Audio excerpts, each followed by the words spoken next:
Noong panahong iyon, sinabi ni Jesus sa kanyang mga alagad, "Huwag ninyong akalaing naparito ako upang pawalang bisa ang kautusan at ang aral ng mga propeta. Naparito ako hindi upang pawalang bisa, kundi para ipaliwanag at ganapin ang mga iyon. Tandaan ninyo ito, magwawakas ang langit at ang lupa, ngunit ang kaliit-liitang bahagi ng kautusan ay hindi mawawalan ng bisa hanggat hindi nagaganap ang lahat.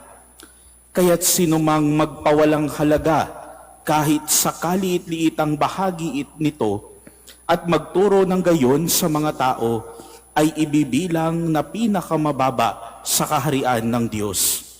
Ngunit ang gumaganap ng kautusan at nagtuturo na tuparin iyon ay ibibilang na dakila sa kaharian ng Diyos." Ang mabuting balita ng Panginoon. Pinupuri ka namin, Panginoong Hesukristo. Magandang gabi po sa inyong lahat. Naaalala pa ba po ninyo yung unang beses na dinala po kayo sa simbahan? Sino po ang kasama po ninyo? Nanay, lola, lolo, tatay, magulang.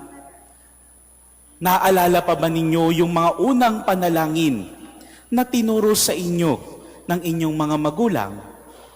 Naaalala pa po. Minsan po,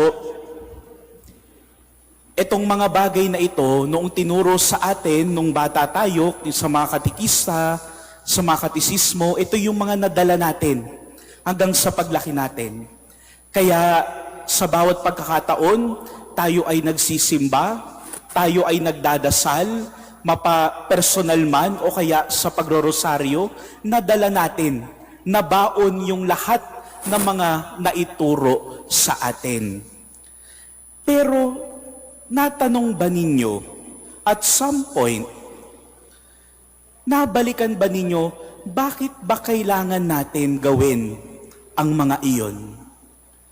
Oo, alam natin mahalaga ang misa. Oo, alam natin mahalaga ang pagdarasal. Oo, alam natin mahalaga ang pagrorosaryo. Pero lagi ba nating niisip, bakit ba natin ginagawa ito? Dahil ba sabi ng magulang natin? Dahil ba papagalitan tayo kapag hindi tayo nagdasal? Paparusahan ba tayo? O kaya naman ay pagagalitan tayo kasi pabagalitan tayo ng Diyos kasi hindi tayo nakapagsimba ng linggo? Ganun na ba iyon, yung bakit? Di ba po minsan, halimbawa, may kasama kayong maliit na bata, makulit, takbo ng takbo, kung saan nagpupunta. Ano po yung kadalasang ginagawa at sinasabi para mapatahimik yung bata? Lagot ka, hahabulin ka ni Pader, papagalitan ka ni Pader. Parang kung ganoon, anong tatatak doon sa bata? Na yung bata, lalaki, iniisip niya, nakakatakot ang pare. O kaya naman, kapag pinagalitan siya, maaring tumatak din doon sa bata, na kapag papasok pala ako sa simbahan, ay papagalitan lang ako. Kaya nga minsan, hindi natin masisisi na hindi na nagsisimba. O kaya hindi na nagdadasal. Kasi sa unang-una pa lamang, hindi na nakuha yung bakit. Bakit ba natin ginagawa? Bakit ba tayo nagdarasal? Bakit ba tayo nagsisimba? Kasi kung hindi malinaw yung bakit, yung pundasyon, kapag may dumating na mga hamon, pagsubok, o kaya naman mga iba't iba pa, madaling mabura yung mga naturo, yung mga napasa. Sasabihin, oo nga no, bakit ko nga ba ginagawa to? Nagsasayang lang ba ako ng oras? Kaya nga minsan, kaya nung dumating yung pandemic, halimbawa, meron namang online mass. Siguro pwede na yun. Nakakalakad naman ako, Nakakalabas ako, pero sige, online mass tayo. Oo, nagsimba. Pero dahil ba iyon para lang makumpleto ang obligasyon? O dahil may mas malalim pang kahulugan? Nag-online mass, tapos gumala sa mall pagkatapos. Ano ba talaga? Alam pa rin ba talaga natin yung bakit?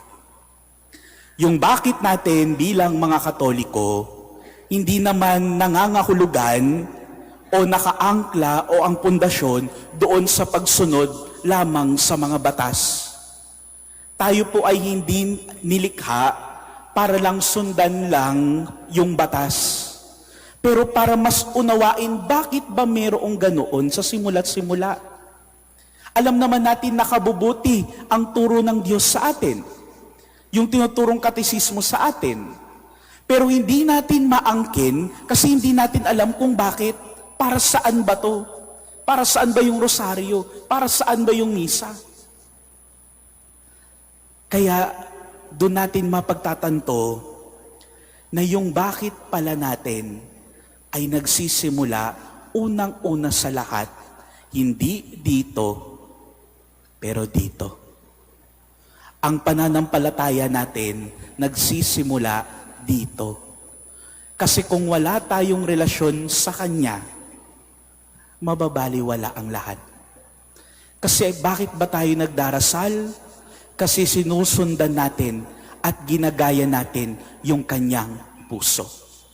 Yung pusong matatag, yung pusong nagmamahal, yung pusong nagpapatawad. Kaya paano natin masasabi na talagang alam natin yung bakit natin bilang mga Katoliko? Hindi sa dami ng mga nasunod natin, hindi sa dami ng nobena, sa dami ng dasal, sa dami ng misa, sa dami ng rosaryo. Pero gaano kalapit yung puso natin sa Kanya? Pusong matapat na nagmamahal. Doon naman po nasusukat lahat. Kung malayo ang puso natin sa Kanya, para saan pa? Para saan pa yung ginagawa natin? Kung wala yung puso mo doon sa ginagawa mo, nagsasayang lang tayo ng oras. Obligasyon lang ang habol, hindi relasyon.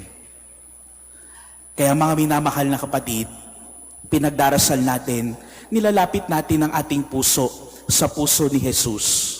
Nang sa gayon, hindi lamang mamemorya o kaya maging external o kilos lang yung mga ginagawa natin, pero sa bawat pagkakataon, lahat ng ating ginagawa, yung ating bakit bilang pag-angkin natin sa ating pananampalataya, ay laging nagmumula sa puso ni Jesus.